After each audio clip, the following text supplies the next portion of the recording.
It's the first day of snow on Vancouver Island, and the boss gave me the day off work. So I've come to this spot on Willis Point Road, which I always see bald eagles flying back and forth across the road here, and I'm hoping to find some. Now, I've been living out here in this spot for close to a year now, and I've become able to identify the sound that these guys make. It's absolutely incredible if you've never heard it before. I can't sing, I can't carry a tune, so I can't duplicate it, but it's a really neat sound, and I can hear them. Since I've been standing here, at least a dozen have flown back and forth across the road. I can also hear ravens, and I've seen a great blue heron fly across the road. So, it's pretty neat. I mean, I'm using my iPhone here, and I'm not sure if I'm going to be able to get any clear pictures of the eagles, but there's been lots of times when I drive down this road on the way home after work, when they fly through the trees at a fairly low level. And I've seen them in groups of up to a dozen sometimes, and I'm hoping that might duplicate itself here today and create some fun for me on this snow day. Okay, let's see what we can get.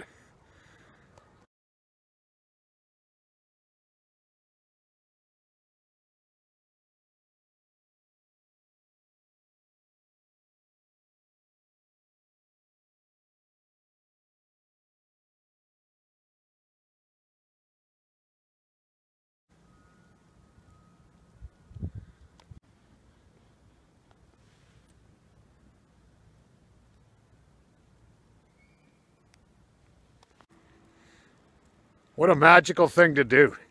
How often do you get to stand in a provincial park on a mountaintop, watching eagles flying back and forth, listening to the ravens? They got a magical sound to their voice. It only snows a couple times a year on Vancouver Island, and today is one of those days. I'm glad it doesn't snow all the time here. I moved to Vancouver Island from Ontario. One of the benefits was getting away from massive amounts of snow and cold. But hey, I grew up in the snow belt in Bruce County, Ontario, and it's kind of bringing back some childhood memories, and I'm kind of liking them today.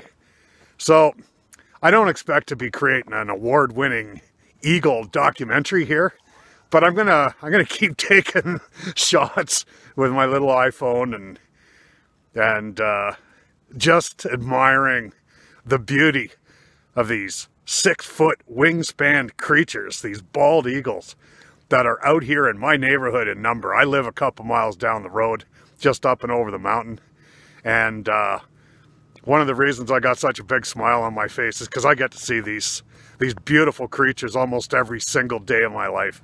I love them. Let's go looking for some more eagles.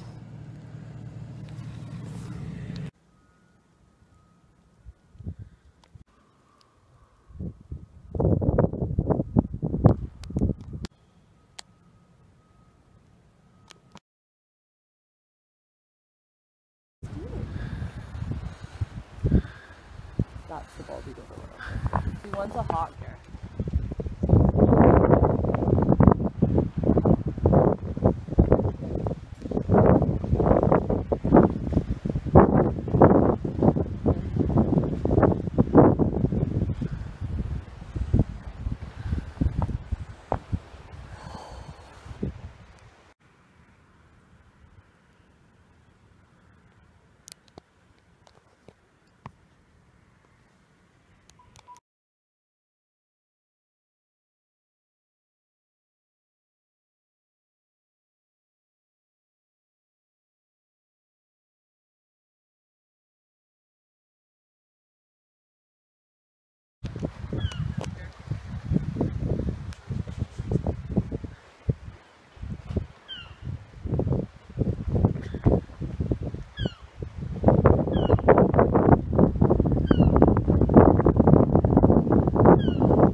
eagle video, this living with eagle video, by sharing with you why eagles are so special and so important to me.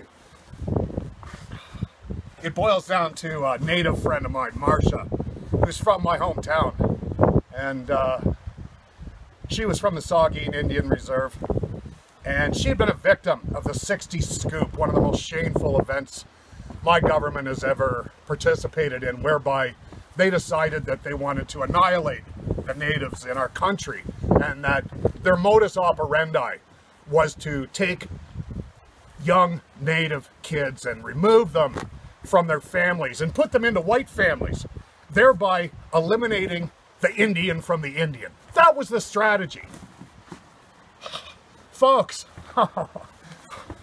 my friend Marcia grew up raised by white parents and surrounded by white people, and it wasn't until much later in her adult life that she was able to reintegrate herself into the native community. And she's one of the most phenomenal human beings I've ever met, and she's become a bridge because she understands white society and because she understands native society. She's a bridge between the two, and anything I know on a heartfelt level about the native people, I've learned from her, and I owe her a ton of gratitude. And it was through my relationship with Marcia that I learned to start to rise above the divisive factors that separate us as people, as living things. The eagle rises above in its flight. It rises above the planet and the trees and all the other birds, and it looks down. And at the same time that it's master of all of them, it's part of all of them. And when we're at our best as human beings, we're doing the same thing. We have to learn to live with the eagles and live like eagles and rise above all of the divisiveness that keeps us apart.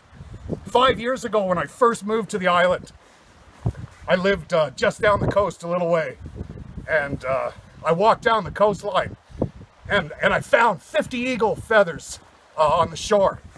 And although it was probably illegal, and I probably could have got thrown in jail, I picked them all up and I brought them back to Marcia, and she was just so excited.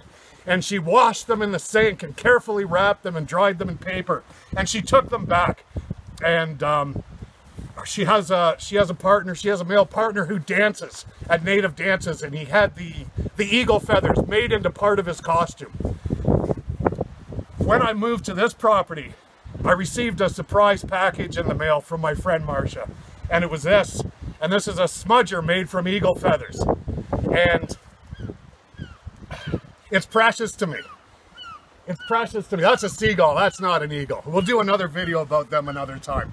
Anyway, folks, I've had a ton of fun today on my snow day, looking at eagles, talking about eagles, seeing eagles, and this is Tuck Talk number 20 coming to an end. Until next time, thank you very much for watching.